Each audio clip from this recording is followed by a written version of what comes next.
As usual, we're not gonna milk it. We're just gonna roll.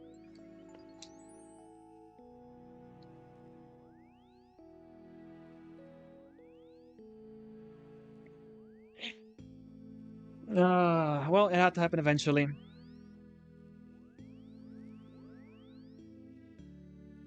It had to happen eventually.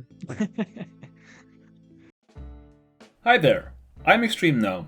Starting in the Grand Tree, I'm trying to conquer the world of Grinor one chunk at a time. To roll a new chunk, I have to complete every possible task within my current chunks, ranging from collection logs to skill capes and much more.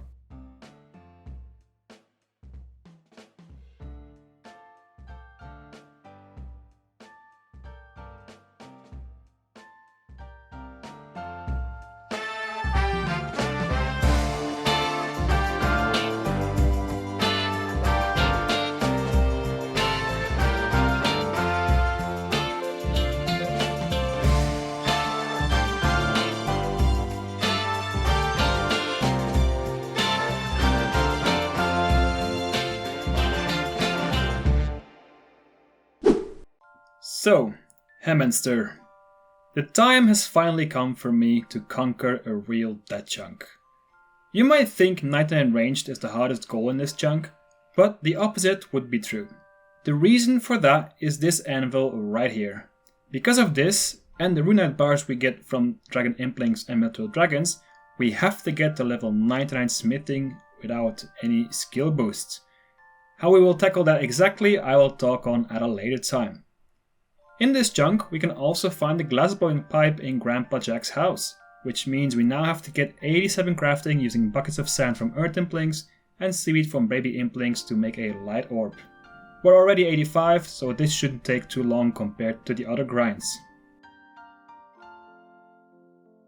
And then there is of course the ranging guild itself, which requires us to get 99 range to wield the skill cape. This cape, with its ammo pickup perk, will be a lifesaver during the Mytho Dragon grind, because don't forget, with the anvil unlock, the Dragon Full Helm and the Visage are back on the menu. While there is some footage playing in the background, I would also like to point out something apparently a lot of people weren't aware of. I had a few comments on the last video saying they didn't like it because of the cliffhanger, but maybe it's good to know that I have a public playlist with all my stream VODs, and all the chunk rolls I do will always be visible in there. The VODs themselves are unlisted as not to clutter up your sub box, but the playlist is public so you can watch everything back. I will always put my chunk rolls in that VOD playlist, so if you don't like cliffhangers you can always go over there and just check out what I actually rolled. Right, with that being said, another good thing about this chunk is that I now have a tanner available, which allows me to craft all my black dragon hide I got from ninja implings and complete my best in slot black D-hide kit, complete with black spiky vambraces for a bit of extra bonus. Darkwood's range chop will also be super useful for when I get the 99 fletching grinds. I can simply buy high level arrow tips to get fast levels instead of having to chop tens of thousands of logs to cut into bows. Alright, I'm going to spend some time using up the little pure essence I've gathered from essence implings over the years and get some easy levels. I currently don't have a runecrafting grind since the ZMI altar only requires level 1, but it's a really good training method to have unlocked for whenever we have to get a lot of grinding done. And with the essence I had banked, we got up to 22 runecrafting. I'll take those 3 total levels anytime. I need just a little bit of dopamine before starting this hellish chunk, so let's tick off some best in slot black dragonhide tasks and achievement diary tasks on the chunk picker. Quick and easy ones, the real grind begins now. First things first, we're going to focus on 99 range to get the cape. I'm going to use up the Mithril bars I gathered from Water Fiends and Metal Dragons to make sapphire bolts. We got about 2.6k of them to use up at the Fire Giant, which we unlocked in the previous episode. With a bit of luck, we'll snag a Dragon Spear or Dragon Medhelm on the way. This is a spot a lot of low level accounts use. I just feel a little bit out of place here. And I calculated how many kills it would take to get to level 99, and with the Monster Monitor plugin, I can easily see how far along I am. Only 9,000 kills to go. There's a new item, a Chaos Talisman, not very useful at the moment though. And that's our first roll on the red drop table, keeping an eye out for that Dragon Spear. Yeah, unlucky on the mystery box, we get a flyer. And that is 87 hit points, we're definitely gonna go past 90 in this chunk. I am taking a little break from Fire Giants to hunt eclectic implings. I'm going to need a lot of adamant ore to make my ruby and diamond bolts that I will use to kill mythical dragons, and a nice byproduct of this grind will be the many medium caskets.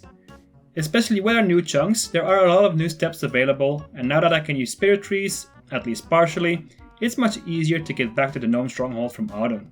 And I'm joined here by Plague Chunk for the first casket of the episode, and we get a bucket helm. Well, we take any collection logs we can get.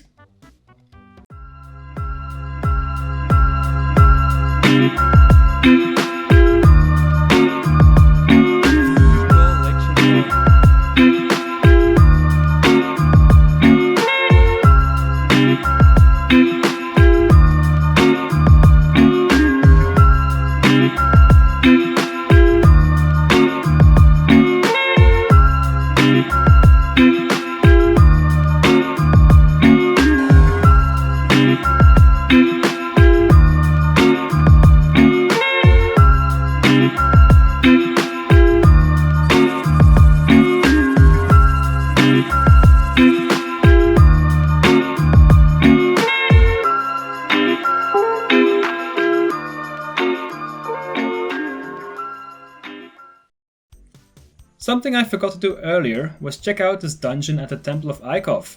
There aren't any special unlocks for us here with the closed gates, but once we get access to a light source, we'll be able to get the Boots of Lightness, which would be a small quality of life upgrade. For now though, they stay in the dark. And that's all my black dragon hide turned into leather. Now I just need to get some thread from baby implings and catch some cabbits, and we'll be able to make quite a few sets of our best range gear.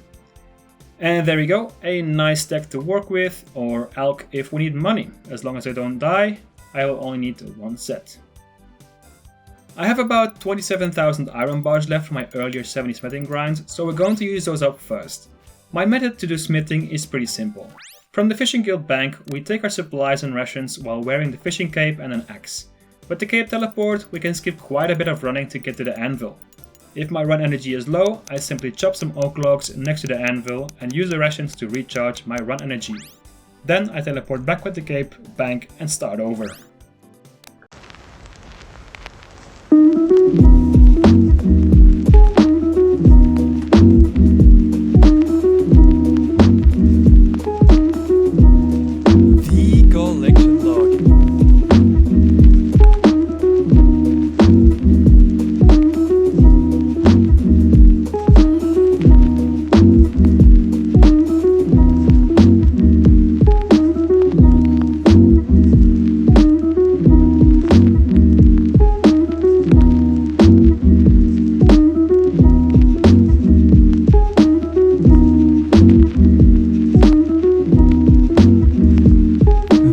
Collection log.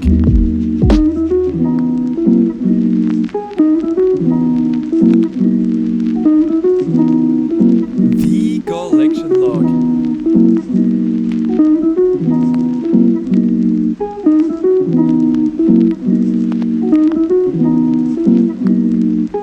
The collection log.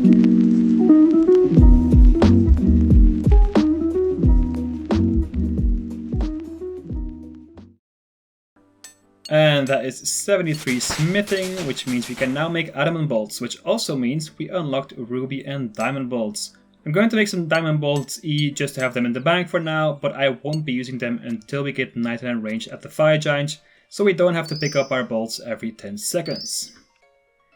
Everybody say hi to the only person in the One Chunk clan to not have a beaver.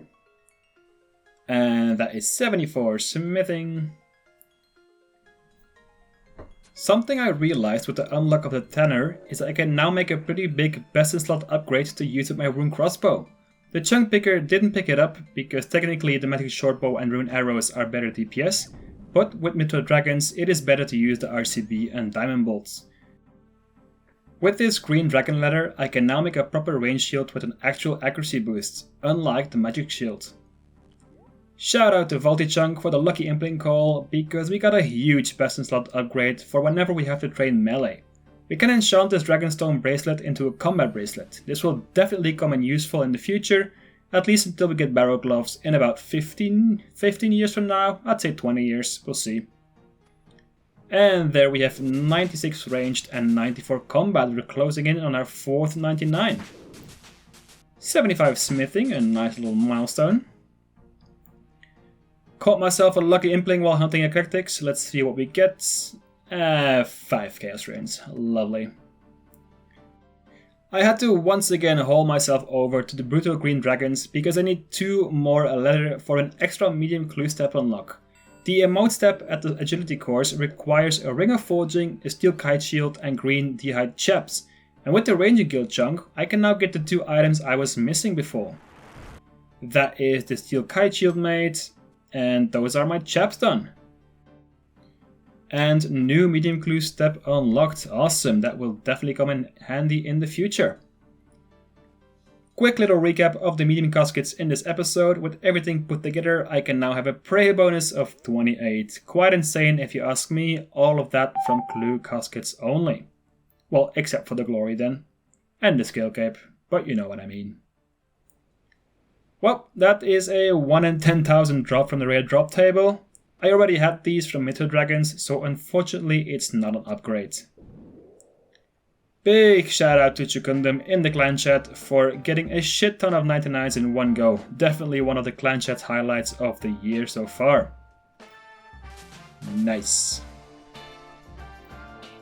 Finally out of Mithril arrows, it's time to switch to rune and some extra DPS. And with this runegraph level, that is 1700 total. And with that nice total level, it feels like a good time to end the episode here.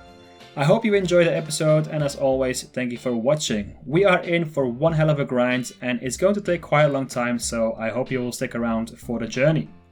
I would also of course like to thank the channel members for the continued support. In the Gnome King tier we have Deadly RNG, Gnome Guards we have Dave Churchill, Agile Tom and Orions, and in the Gnome Child tier we have Digidog SP, Spoon, Marcaris, Mr. Cookie Alex, Willful Mike, Metronomer and Xterion.